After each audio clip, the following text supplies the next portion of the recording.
എന്തിൻ്റെ ബേസിലാണ് RMOയിൽ നിന്ന് INMOയിലോട്ടുള്ള സെലക്ഷൻ നടക്കുക?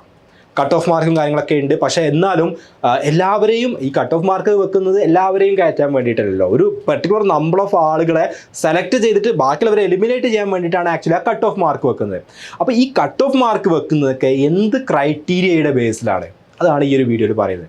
നമ്മൾ ഈ ഒരു എക്സാമിന് വേണ്ടി പ്രിപ്പയർ ചെയ്യുന്നതിന് വേണ്ടിയിട്ടാണ്, നെക്സ്റ്റ് ലെവലിലോട്ട് INMOയിലോട്ട് പോകാൻ വേണ്ടിയിട്ടാണ്. അപ്പോൾ INMOയിലോട്ട് പോകണമെങ്കിൽ ഈ കട്ട് ഓഫ് മാർക്കും കാര്യങ്ങളൊക്കെ നമ്മൾ മുന്നേ പല വീഡിയോസിലായിട്ട് പറഞ്ഞിട്ടുണ്ട്. പക്ഷെ അത് എന്തിൻ്റെ ബേസിലാണ്, എന്ത് കാറ്റഗറി വെച്ചിട്ടാണ്, അല്ലെങ്കിൽ എന്ത് ക്രൈറ്റീരിയ വെച്ചിട്ടാണ് ആ കട്ട് ഓഫ് മാർക്ക് വരുന്നത് എന്നുവെച്ചാൽ എന്ത് വെച്ചിട്ടാണ് ആ കട്ട് ചെയ്ത് എല്ലാ ആളുകളും എന്ത് ചെയ്യുന്നത്, ഒഴിവാക്കുന്നത്. അതാണ് നമ്മൾ ഈ ഒരു വീഡിയോയിൽ പറയാൻ പോകുന്നത്. So criteria for qualification from RMO 2024 to INMO 2025. RMOയിൽ നിന്ന് INMOയിലുള്ള ക്വാളിഫിക്കേഷൻ, ഇത് അവരുടെ വെബ്സൈറ്റിൽ പറയുന്ന സെയിം കാര്യങ്ങൾ തന്നെയാണ് നമ്മൾ എന്ത് ചെയ്യുന്നത് ഇവിടെ സമ്മറൈസ് ചെയ്ത് പറയുന്നത്. ഓക്കെ, ഇവിടെ കൊടുത്തിട്ടുണ്ട് to be considered for INMO 2025 a student who writes RMO 2024 will have to secure a non-zero mark in RMO 2024. അതായത് ഒരു സ്റ്റേറ്റിലുള്ള എല്ലാവരും 0 മാർക്ക് കിട്ടിയത് എന്ന് വെച്ചിട്ട് അവരെന്ത് ചെയ്യണമെന്നില്ല, പ്രൊമോട്ട് ചെയ്യണം എന്നുള്ള റൂളൊന്നും ഇല്ല. non-zero മാർക്ക് കിട്ടണം. കാരണം നിങ്ങൾക്കറിയാം കേരളത്തിലുള്ള കട്ട് ഓഫ് നമ്മൾ കഴിഞ്ഞ വർഷത്തെ കട്ട് ഓഫ് മുന്നേ ഡിസ്കസ് ചെയ്താൽ 1 മാർക്കാണ് അല്ലേ. അപ്പോൾ ഈ 1 മാർക്ക് കട്ട് ഓഫ് വെക്കാൻ കാരണം എന്താ? ആ 1 മാർക്കെങ്കിലും അതാണ് അതിൻ്റെ മിനിമം ഉള്ളൊരു പോസിബിലിറ്റി. കേരളത്തിൽ ഞാൻ മുന്നേ പറഞ്ഞിട്ടുണ്ട് കോമ്പറ്റീഷൻ വളരെ ലോ ആണ്, അധികം ആളുകൾക്കൊന്നും അധികം മാർക്ക് ഉണ്ടാവാറില്ല പൊതുവേ. അപ്പോൾ അതുകൊണ്ട് തന്നെ ആ 1 മാർക്കെങ്കിലും വെക്കണം. കാരണം 0 മാർക്ക് എന്തായാലും കൺസിഡർ ചെയ്യാൻ പറ്റില്ല. അങ്ങനെയാണെങ്കിൽ 0 വെച്ച് കഴിഞ്ഞാൽ എല്ലാവർക്കും കൊടുക്കാൻ പറ്റില്ല, അങ്ങനെ എഴുതിയവർക്കൊക്കെ 0 ആണെങ്കിൽ. അപ്പോൾ അതല്ല, അപ്പോൾ non-zero മാർക്ക് കിട്ടണം എന്നുള്ളൊരു ക്രൈറ്റീരിയ അവിടെയുണ്ട്. അപ്പോൾ കേരളത്തിനെ സംബന്ധിച്ചിടത്തോളം non-zero ആയിട്ടുള്ള ഏറ്റവും മിനിമം ആയിട്ടുള്ള നെക്സ്റ്റ് പോസിബിലിറ്റി 1 മാർക്കാണ്. അതുകൊണ്ടാണ് 1 മാർക്ക് കട്ട് ഓഫ് ആയി വരാൻ കാരണം. ഓക്കെ, അപ്പോൾ ഈ വർഷവും മോസ്റ്റ്ലി വലിയൊരു ഹൈ കട്ട് ഓഫ് വരാൻ ചാൻസ് ഇല്ല. കാരണം ഞാൻ മുന്നേ പറഞ്ഞ പോലെ തന്നെ ഇത് ഭയങ്കര പോപ്പുലറൈസ് ചെയ്യുക, ഒരുപാട് ആളുകൾക്ക് വേണ്ടി പ്രിപ്പയർ ചെയ്യുക, അങ്ങനെയൊന്നും ഭയങ്കരമായിട്ടുള്ള ചേഞ്ച് ഒന്നും കഴിഞ്ഞ വർഷത്തേക്കൊന്നും ഈ വർഷത്തേക്ക് വന്നിട്ടില്ല. പക്ഷേ കുറച്ച് കോമ്പറ്റീഷൻ കൂടിയിട്ടുണ്ട്, പക്ഷേ സ്റ്റിൽ അങ്ങനെ തന്നെയാണ്. കാരണം IOQMന്റെ കേസിലൊക്കെ നമുക്ക് അങ്ങനെ തന്നെയാണ് കാണാൻ പറ്റിയത്. അപ്പോൾ എനിവേ non-zero മാർക്ക് കിട്ടണം. പിന്നെ പറയുന്നത് this is not the sole qualifying criteria. non-zero mark കിട്ടിയത് കൊണ്ട് നിങ്ങൾ സെലക്ട് ആവണമെന്നുണ്ടോ? ഇല്ല, അതൊരു ക്രൈറ്റീരിയ ആണ്. non-zero മാർക്ക് ആയിരിക്കണം എന്നുള്ളൊരു ക്രൈറ്റീരിയ ആണ്.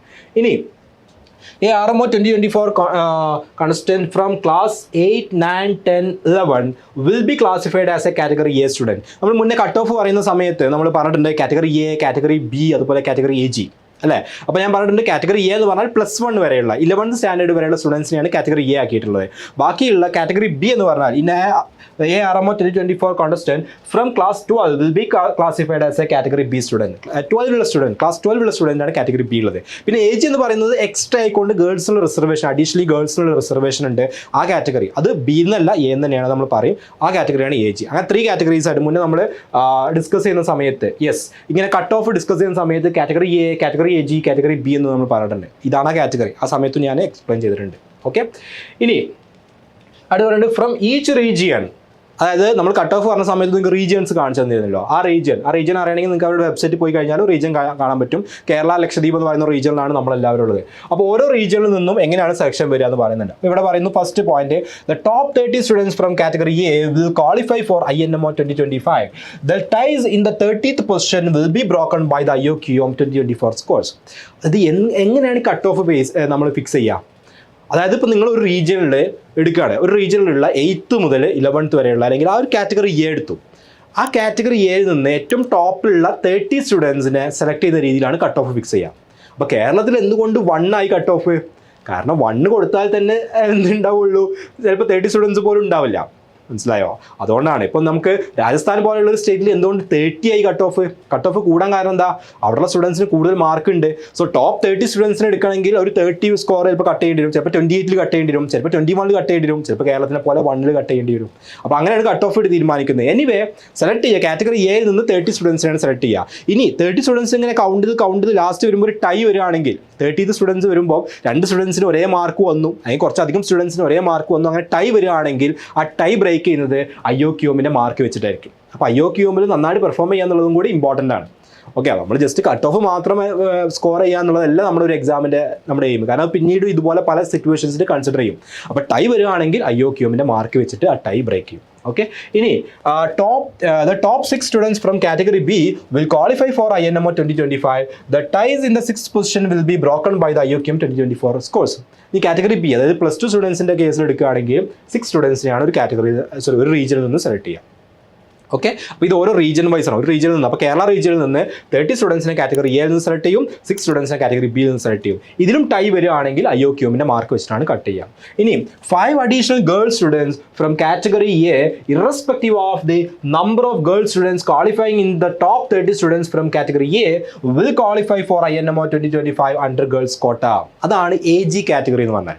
അതായത് ഫസ്റ്റ് 30 സ്റ്റുഡൻസിനെ കാറ്റഗറി എ എന്ന് സെലക്ട് ചെയ്തിട്ടുണ്ട്, അതിൽ എത്ര ഗേൾസ് ഉണ്ട് എന്നുള്ളതൊന്നും മാറ്റർ ചെയ്യില്ല. അഡീഷണലി അതല്ലാതെ ഒരു അഡീഷണലി 5 ഗേൾസിനും കൂടി ഓപ്പർച്യൂണിറ്റീസ് കൊടുക്കും.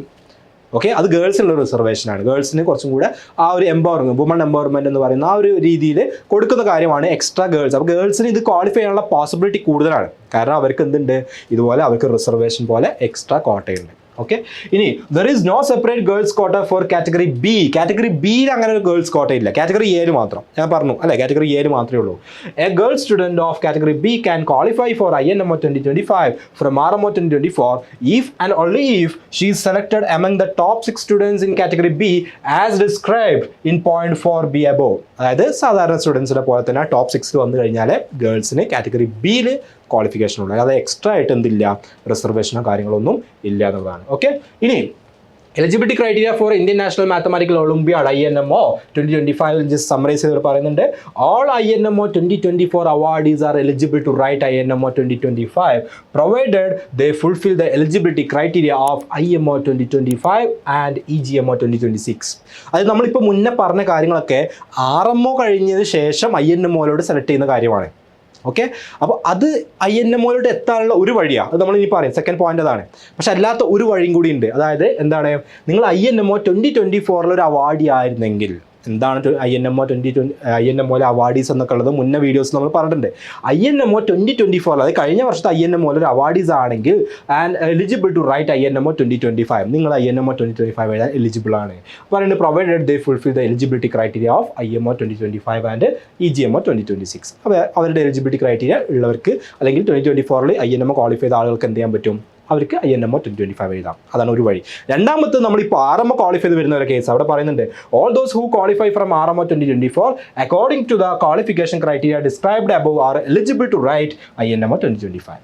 ഓക്കെ, അപ്പം RMO വഴി നിങ്ങൾക്ക് INMOയിലോട്ട് എത്താം. അപ്പോൾ INMOയിലോട്ട് എത്താൻ 2 വഴിയാണുള്ളത്. ഒന്ന് RMO ക്വാളിഫൈ ചെയ്തതിന് ശേഷം നമ്മളിപ്പോൾ പറഞ്ഞ പോലെ ഓരോ കാറ്റഗറിയിൽ നിന്നും ഇങ്ങനെയുള്ള സെലക്ഷൻസ് വഴി INMOയിലോട്ട് എത്താം. അല്ലെങ്കിൽ കഴിഞ്ഞ വർഷം INMO 2024 ഉള്ള അവാർഡീസ് ആയിട്ടുള്ള ആളുകൾക്ക് ഈ രീതിയിലും എത്താം. അപ്പോൾ ഈ 2 വഴിക്കാണ് നിങ്ങൾക്ക് INMO 2025 എത്താൻ പറ്റും.